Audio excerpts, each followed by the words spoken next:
Very warm welcome to Dr. Zia Ahmed YouTube channel. Out of the series of recordings on the chapters of the novel 1984 by George Orwell is in progress. Today we have reached chapter 6 and we shall be discussing in detail a few of the aspects of this chapter. This chapter is reminiscent in nature and the technique, possibly we can say, of the using of memory lane has been used, but the tool is a diary in which Winston Smith, our protagonist of the novel, would write or record some of his experiences. So, the very first experience which he has recorded is about a woman and her decorated face. We must keep in mind that in the state of Oceania, fictional state, in the novel 1984, making up of the faces of women was not allowed at all. But in such a situation, if one looks at a face which is made up and is shining, that attracts the attention of the person, the onlooker, and ultimately the kind of situation becomes changed and interest is invoked. And but the question is also to be taken in care which type of women were secretly using this tool of making up and which were not allowed to do so. That's what we shall be discussing in detail, along with the introduction to the wife of Mr. Winston Smith. So let's proceed. The most important paragraph that we should go through this is here. And he thought of Catherine, his wife. Winston was married, had been married at any rate. Probably he still was married, so far as he knew his wife was not dead. He seemed to breathe again the warm, stuffy odor of the basement kitchen, an odor compounded of bugs in dirty clothes and villainous cheap scent, but nevertheless alluring, because no woman of the party ever used scent or could be imagined as doing so. Only the proles used scent. In his mind, the smell of it was inextricably mixed up with fornication. Well, this paragraph goes to indicate the introduction to the wife of Mr. Smith, and that is Catherine in her name. And according to Mr. Smith, he was married, or probably still was married, because he was not sure whether his wife is dead or she's still alive, because now he's not living with his wife. When he remembers his wife, he's able to remember some of the smells of the kitchen, and he was able to remember the odors of his wife and the clothes and other things, because the women were not used to make up or to use the scents, etc., because it was thought that only the proles could use this scent, not the party members or the government employees could use that scent, and that is why. But the addition with this scent is that of the smell of fornication that has also been added to it. It means that wherever the women were present, because of the control of the state, the fornication, the prostitution, that was also going on. Because with the married couple, some kind of restriction were present, and we need to discover what type of these restrictions were. So even the love matters and the marriage matters, or giving birth of the children, the sex matters, these are also controlled by the state for a specific purpose of producing only those children which are state controlled. That is the absolute height of the totalitarianism or authoritarianism which the state was functioning in this fictional state of Oceania. Next, we see this small paragraph: to be caught with a prostitute might mean 5 years in a forced labor camp, not more, if you had committed no other offense, and it was easy enough provided that you could avoid being caught in the act. The poor quarters swarmed with women who were ready to sell themselves. Some could even be purchased for a bottle of gin, which the proles were not supposed to drink. So here, in this paragraph, we can get the answer to the question, why prostitution? Because the married couples were not allowed to have sex in the way they should naturally have and give birth to their children. So most of the people were celibate, were not living the sex life. So that is why the demand for the prostitutions was there, and the punishment was, of course, there. 5 years forced labor, but he says that death was not there. So that is why people would do that and would go into the punishment for 5 years and come back as well, because women were available among the proles, because some of the women were able to sell themselves for the sake of the bottle of a gin, that means the wine, and that was not allowed to be drunk by the proles, and the women could get this bottle by selling themselves sexually. So the reason why prostitution was there and state could not control it in that way And one of the reasons that state perhaps wanted itself to do so, that will come later in the chapter, but so far we come to know that prostitution was there when the people were not allowed to live with their wives, so the wives was too much conscious of the policy of the government. They would not get any sex player, or they would not be able to give birth to their sons and daughters. There was a kind of problem, so that is why the prostitution was encouraged. And the next line, which is attached to this one, says, tacitly the party was even inclined to encourage prostitution as an outlet for instincts which could not be altogether suppressed. So that goes to show that the two human instincts, one is hunger, other is sex, were not to be controlled by the state. Up to some extent, hunger could be controlled by keeping the people hungry or by keeping the people eat what they do not want to eat. But here, in case of sex, it was not controllable. So that is why a bit of prostitution was ignored. It was not taken care of. The punishment was not that harsh, and so in that way, the state was seemingly encouraging prostitution because it was unable to control all the instincts of the human being. So the limits of the control, as far as the human nature is concerned, are also mentioned.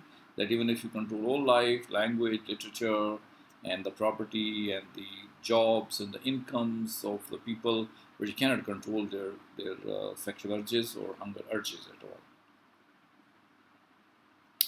And here is another paragraph. The only recognized purpose of marriage was to beget children for the service of the party. Sexual intercourse was to be looked on as a slightly disgusting minor operation, like having an enema. This again was never put into plain words, but in an indirectly way it was rubbed into every party member from childhood onward. There were even organizations such as the Junior Anti-Sex League, which advocated complete celibacy for both sexes. All children were to be begotten by artificial insemination, that is, ARTSEM. It was called in newspeak and brought up in public institutions. This Winston was aware was not meant altogether seriously, but somehow it fitted with the general ideology of the party. The party was trying to kill the sex instinct, or if it could not be killed, then to distort it and dirty it. He did not know why this was so, but it seemed natural that it should be so. And as far as the women were concerned, the party efforts were largely successful. So here is the cause why the control of sex was implemented. According to the writer, the only way the sexual intercourse was possible to give, it was taken as a kind of disgusting minor operation, not a source of pleasure. And it was said that ultimately the children who were to be produced, they were not produced through the sexual act. So sexual act was not necessary at all. The kids were to be produced through insemination, artificial insemination, and the kids who were born out of that would be definitely taken care by the state institutions, and they will grow up there. Nothing else will happen. So this was the way how the control of sex and love was done, and the state didn't want any of the children born without their control. So that is why artificial insemination was encouraged, and discouragement of the individual sexuality of the couples, that was there. And party was trying to control. So maximum control on the life, on the love life, on the love laws of the people, that was exercised by the state, and such things can happen in a state which is authoritarian, totalitarian, or is kind of anti-social, anti-capitalist social state. So this is something which is imagined by the writer, that how these controls would be exercised.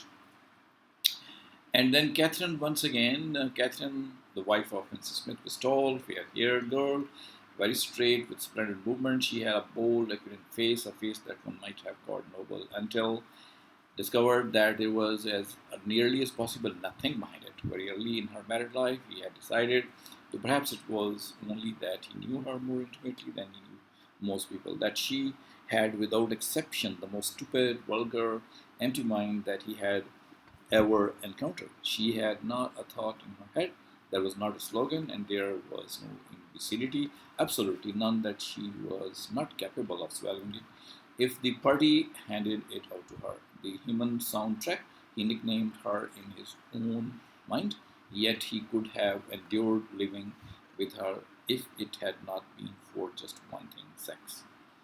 So Winston talks more about his wife so that we may brush out the idea from our minds that his wife was not beautiful, that is why he was not attracted to her, and he was looking for sex somewhere else. It was not the case at all. She was tall, fair-haired girl, very straight, with certain movement. But the problem with her was that his mind was not so active, and the mind was totally under the control of the state, where she did not like sex, where she had nothing in her mind other than the slogans of the party, and she couldn't talk, discuss anything with Winston. So in that way, she was apparently beautiful, but she was under the control. She could listen to the party and keep in her mind what the party said. That is why Winston had named her the Human Soundtrack as her nickname. So that was all about his wife, which was a wife, of course, a beautiful woman, but she was acting on the advice of the party, the government, that she is not to give birth to any child, she is not to enter into sex, and though she wished secretly that they can have a child and they can, have sex also, but she didn't act on that. So she was snubbing and snubbing her desire for sex, and she was snubbing her desire to become a mother through normal, natural process. So one can say that the party was exercising an absolute control on the minds of the women also, men also, that they cannot go ahead with that, and therefore the prostitution was quite rampant. And even if the punishment was there, people did not hesitate from doing so, and that is why Winston writes in his diary. Diary is a place where you can see that nobody will look at, so that's why the clear expressions, even if with some errors, are present there, and that is why Winston is recording his diary. Though this is something which will not be liked, if it's caught up, he will be punished. And so, having secret desires, secret opinion, that is being shown. So, individuality of Winston as a character is being shown here. He says also, but a real affair was an almost unthinkable event. The women of the party were all alike. Chastity was as deep ingrained in them as party loyalty. His reason told him that there must be exception, but his heart did not believe it. They were all impregnable, as the party intended that they should be. So these two small colored lines indicate that the control of sexuality was in such a way that not only mentally the notion of chastity was put into the minds of the women and young girls, but also they were dressed in such a way that it was not possible to force them for sex also. And then there was no real love affair. He says that he couldn't find any, but he says that some kind of possibly chances were there that some love affair may be developed, but he was not sure about that. So, as a human being, as a young man, Winston Smith is confused because he does not, his mind says that it's not possible to find a woman. He doesn't find a woman to love or to create a love affair. But his heart says that a possibility can be there because we have read about his character that he has the seeds of rebellion in him, because of which he wants to sometimes rebel against the party principles. But then the mind says, don't do that because it will not be possible, it will not be successful, the punishment may be there, so that is why he's confused. But in his heart of heart, he desires to have a love affair. So this is the human individualism, human natural characteristic that you would think about that. So Winston, as a protagonist of the story, has got both these qualities in him, that qualities of head and heart. Through head, he obeys the party, and through heart, he wants to rebel. So in that way, some of the things have been talked about, and once again, we are taken back to the prostitute, where what he had certainly seen in the lamplight was that the woman was old, the paint was plastered so thick on her face that it looked as though it might crack like a cardboard mask. There were streaks of white in her hair, but the truly dreadful detail was that her mouth had fallen a little open, revealing nothing except a carnivorous blackness. She had no teeth at all. Oh my goodness. So the woman was prepared, fully made up to work as a prostitute. She did not have any kind of youth in her. Her hair was also becoming white.